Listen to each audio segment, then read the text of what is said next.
Hello, kings and queens, and welcome back to another episode of Dark Souls. Last episode, we killed the Taurus demon and got across this bridge and picked up a brand new sword, the Claymore. This is gonna be our main sword for about half the game. On this episode, we're gonna continue onward and look for the church in the Bell of Awakening. If we head over here, let's kill this guy real quick. As you can see, I still like to trade everything with my enemies and not use my shield. So before we head onward, we got a little something to take care of over here. Actually, no, before we can go in there, I forgot last episode, we picked this up. The blue tearstone ring, technically our first weapon. This ring doesn't do anything. What this ring does, it's a little anticlimactic. What it does is when you're at low HP, it'll boost your defense. As you can see, it's a little anticlimactic because once you're low HP, you're probably going to die in one hit anyway. If you have a lot of HP, it might be able to be useful. So we're going to head up here, and we're going to come face to face with another one of these guys. Luckily, though, we're kind of in a more open space than we were last time.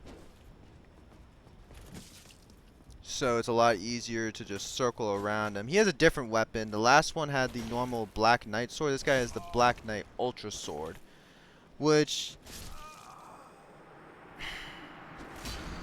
wrecks us really, really, really hard. I'll be right back. Starting this episode off great.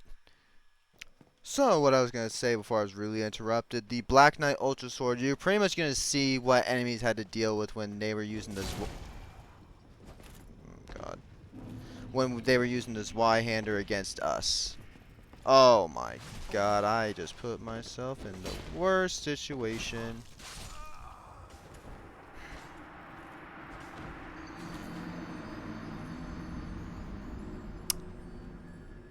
Welcome to Dark Souls.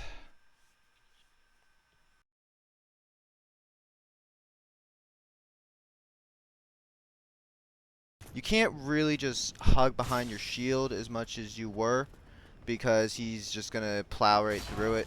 Jeez, okay, I need to start rolling.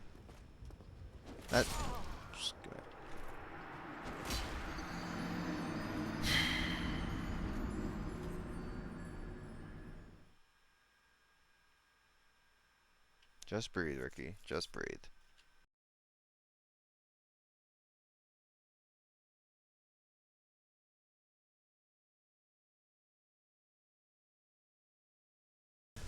This is where you want to roll a lot more, and if you're feeling a little risky, you can try parrying, but you're probably going to get one hit this early on in the game.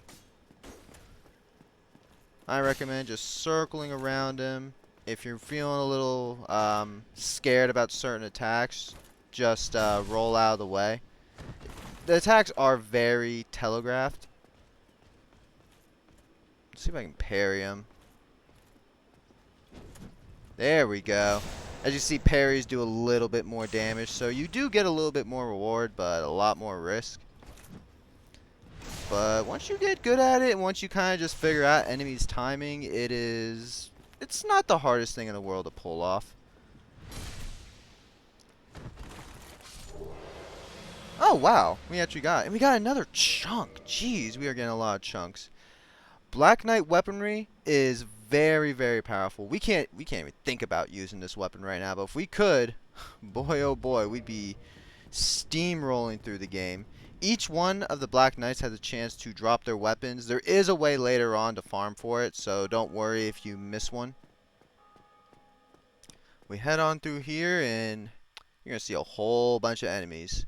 And a boar. A freaking boar. What you want to do is you want to run through here, and you kind of run back here really quick before that boar gets wind of you. You want to come up here. Yeah, actually, we're gonna take care of these guys first. All right, those guys dead. Pick up these. These are alluring skulls. These are actually pretty useful. Oh, jeez. I got myself into a sticky situation here. Alright, we're getting ourselves out of a sticky situation. Oh yeah, there we go. See, the claymore is just so good. How do we want to deal with this? I think we're gonna do the smart thing and just try to keep on fighting these things one-on-one. Because if you try to fight them with that boar, it's gonna cause problems. So let's split them up. Boar's coming after us, so he's over there. This guy is still right here. Alright, dead. Alright, this boar. Ow. Is very, very dangerous if you let him hit you. He has one weak spot. If you circle around him, you're going to see his bum is exposed. You want to get behind him, and you want to backstab him. If you try to hit his armor, you can see you're not going to do a whole lot of damage, and he does a whole lot of damage to you. So if you... Oh, okay. And be careful, he can buck his legs at you.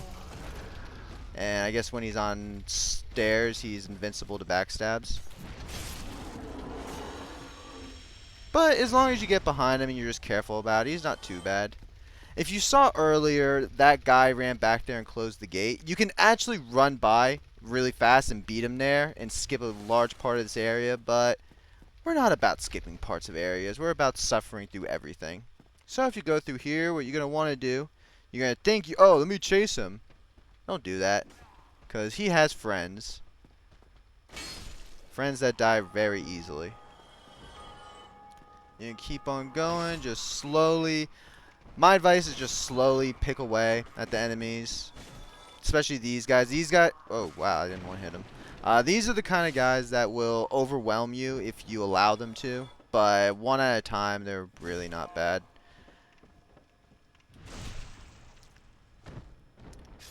Go over here, break this, and we get the mystery key. That is going to be used for something a little bit later, so we won't have to worry about it right now.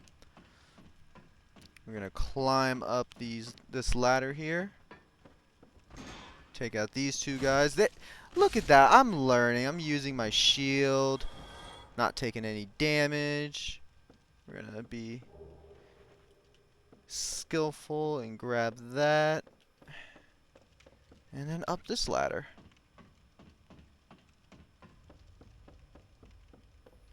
Go over here and traverse this white light now.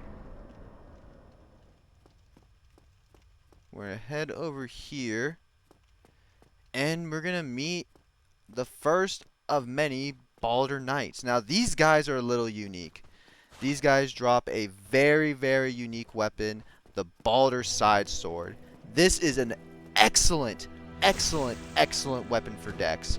This sword is actually the first sword I beat my very first Dark Souls.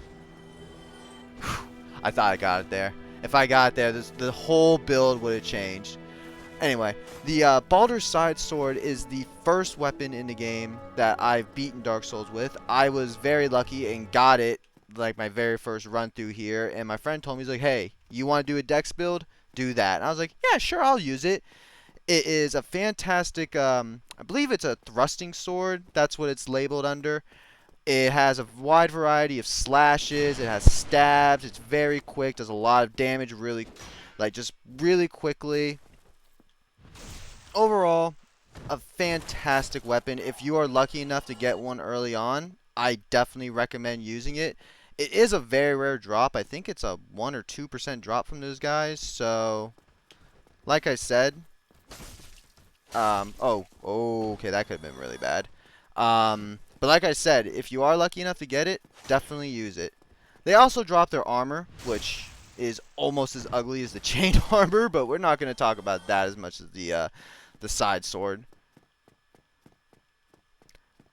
And just in case you were wondering, the side sword is actually not the weapon I was talking about when I said it is the Uchikatana is one of the best early game dex weapons in the game. I don't count that one because a lot of people aren't going to take the time to grind out for it unless they...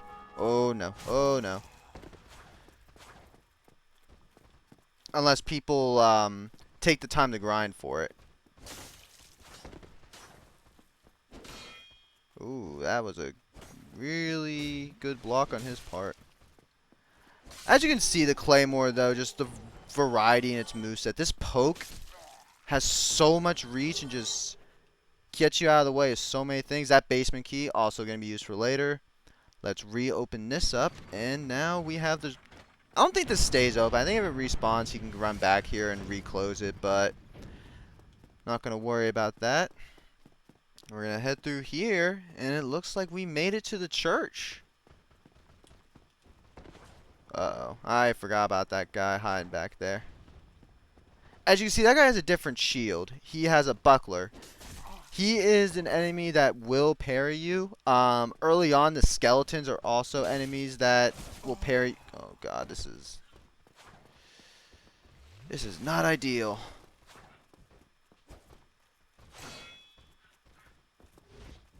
In these situations, you really just want to be smart, chip away at them. If you can get, I don't think you really get a backstab easily. There we go. You can get him into a little stun lock and just keep swinging. Oh no. Oh god, that's bad. That's how you die.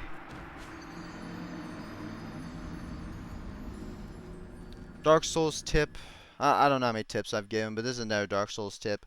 Don't put yourself in bad situations like that where you're fighting two enemies at one time. Especially this early on when you have no weapons, or no armor.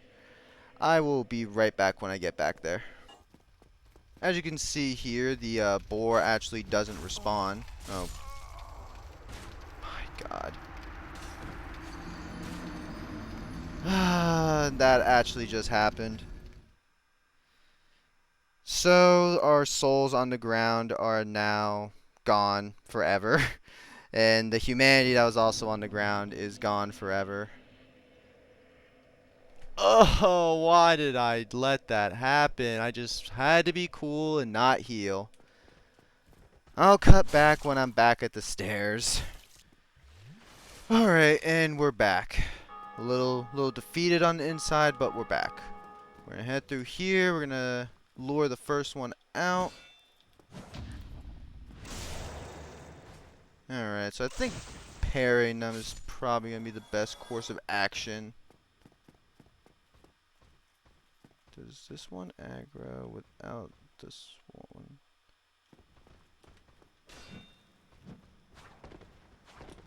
Oh god. Okay. Oh, okay, cool. I didn't aggro the second one. I guess he just let me run in there and swing at his friend, and he's just not going to do anything about it. Sounds good to me, seeing as I just lost all my money and all my humanities, which would have been really helpful to have up here, but it's fine. It's fine. I'm not going to worry about it. We're going to complain about it a little bit, but we're going to be fine.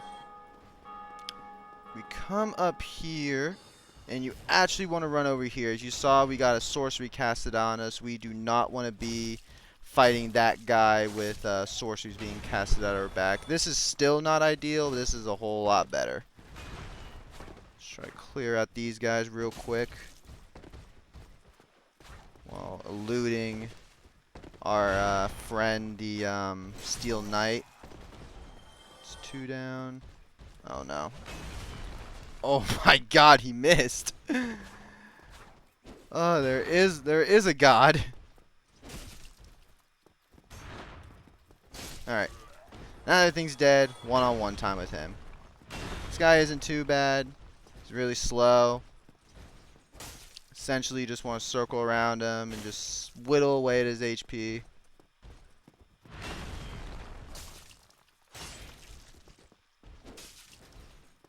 It's pretty easy to deal with. If you just circle around him, there's not much you can do about it. Usually you want to circle in the direction of his shield. Keep your shield up whenever you're done swinging. Make sure you don't take any damage. Even if your guard breaks, he doesn't... Oh, and there's his Estus Flask. Oh, wow, we staggered him out of it. Alright, cool, cool. And if you kill him, you get a Titanite shard. If we go back in here, we're going to get a Firekeeper soul. And as you see there, that's the lovely gent that was shooting sorceries at us. We're not going to worry about him right now. We're going to head down here.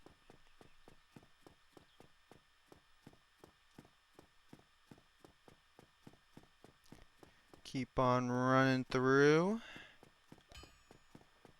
Still can't believe I died. Oh, that hurts. That actually hurts a lot early on, losing all those souls, but it's fine. We get here, we get to another bonfire.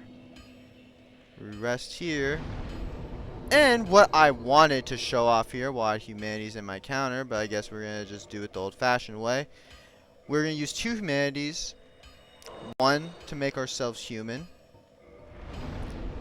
And the second is going to be used for the kindle function. What the kindle function does is it basically powers up a bonfire and allows it whenever you sit there, you get more Estus flask at that particular flame. This is a flame we're going to be coming back to a lot, so I think it's very worth kindling. As you see now, we have 10 Estus flasks instead of just the normal 5, which is going to be very helpful in the upcoming areas. Let's go across here real quick, and we're going to see an odd fellow.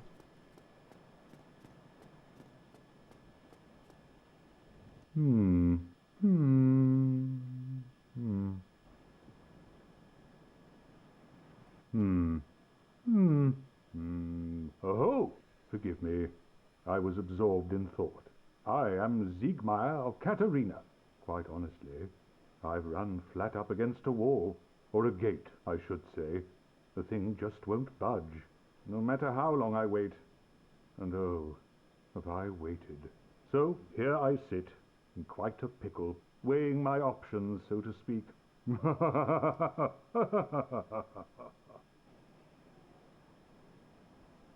Still closed. Still closed. Hmm. This is Siegmeyer. He will become a very important character later on, but for now he's just going to chill here at this gate. Head back over this way. I think actually, do I have, how many of these souls do I have? Just these 2? We're going to pop this. Yeah. Ooh, actually no, we're going to pop both of them. Because we get down here, we're going to meet another handsome fellow. Well, you must be a new arrival. I'm Andre of Astora. If you require smithing, then speak to me. This is Andre. He is the first blacksmith most people find. We can get a gesture from him. And he sells Titanite shards, which is what we use to upgrade our weapons. 2, he sells a variety of useful things. The Crest of Artorias is something we'll go over later. He sells a weaponsmith box, an armorsmith box, and a repair box. If you happen to kill the undead merchant, you can still get one. The weaponsmith box will upgrade your weapons at bonfires. The armorsmith box will upgrade your armor, both which are useful to get. I wouldn't worry about getting it now. There's a pretty handy time, I think, to get it later on. He sells a wide variety of really, really good weapons. The longsword's really good. The broadsword's really good. Cestises are fun. And I think these shields are actually good. Yeah, both these are 100% reduction shields. So if you just like the way they look, go ahead. Also sells a bunch of arrows, but most importantly, we can upgrade our weaponry. So, oh yeah, actually we do have a rise. So, as you can see, different weapons use different things to level up. The Black Knight Ultra Great Sword, or the Black Knight Great Sword uses Twinkling Titanite. The Claymore uses normal Titanite, and the Drake Sword uses Dragon Scales. We haven't gotten Dragon Scales yet. I'm gonna give you a little hint. We get them from dragons. We're not gonna kill any dragons anytime soon. Claymore, the weapon we're using, we're gonna power that up a little bit. We are not going to power this up because we might use it a little bit later. I might mess around with it a little bit later on, but I'm not going to worry about it right now. And that is all we can really do. Actually, I'm going to buy 2 Titanite shards. I'm going to upgrade this to +3 so it does a little bit more damage. Don't get yourself killed. If you want to, you can definitely farm up souls and buy, I think you need 9 Titanite shards to get the +5. That is the most that normal Titanite shards will upgrade your weaponry. But, I think on that note, we made it to this bonfire. We found a church. We have suffered intensely. Very intensely. This was a pretty rough episode for me. But you want to know what? Rough episodes happen. I just look at them as opportunities to improve myself. I'm going to go back in editing and see how I died. I'm going to learn from it and become a better Souls player. And next episode, we're going to come back and we're going to take down that tower and we're going to ring that bell. My name's Ricky. I hope y'all enjoyed.